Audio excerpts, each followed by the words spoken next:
মেয়েকে ডাকো। এতদিন ধরে এত চেষ্টা করলাম নিজের লুকিয়ে রাখার জন্য, পারলাম না। আপনাদের জন্য বের হয়ে আসতেই হইল। হতাশ, খুবই হতাশ। মা, মেয়েগুলো কি বলে? চা খাবেন? উঠে নিতেই।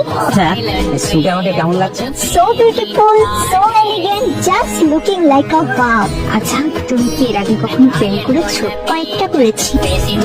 কাজটা কি তুমি ঠিক করেছো না? না, আমি নিজেকে নির্দোষ প্রমাণ করতে চাচ্ছি না। যখন জানি আমি দোষ করেছি, তখন আমি কেন নিজেকে নির্দোষ দাবি করব? আমি দোষী। আমি কি আপনাদেরকে একবারও বলেছি আমি নির্দোষ? তখন আমার আবেগের কাজ করেছিল, বিবেকের কাজ করে নাই। বিবেকটা কাজ করলে পৃথিবীর সর্বশ্রেষ্ঠ আদালত হচ্ছে মানুষের বিবেক। তখন যদি আমার বিবেকটাই কাজ করতো, তাহলে আমি এত বড় ফাঁকার মধ্যে জড়িয়ে যেতাম না। তুমি লেখাপড়া কি করেছো? জি, প্রাইভেট ইউনিভার্সিটিতে। ভাগ্যিস আমার বাবা মার অঢেল টাকা ছিল না, তাহলে আমাকে অনেক টাকা দিয়ে প্রাইভেট ইউনিভার্সিটিতে পাঠাতো অশ্লীলতা শেখাতে।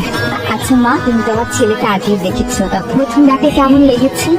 আমি ওনাকে প্রথমবার যখন দেখেছি, আমি তো তখন পুরো কেঁদে দিয়েছিলাম। আচ্ছা, মুরব্বীদের সাথে কি মানুষ এভাবে কথা বলে? আমার ভুল হয়েছে।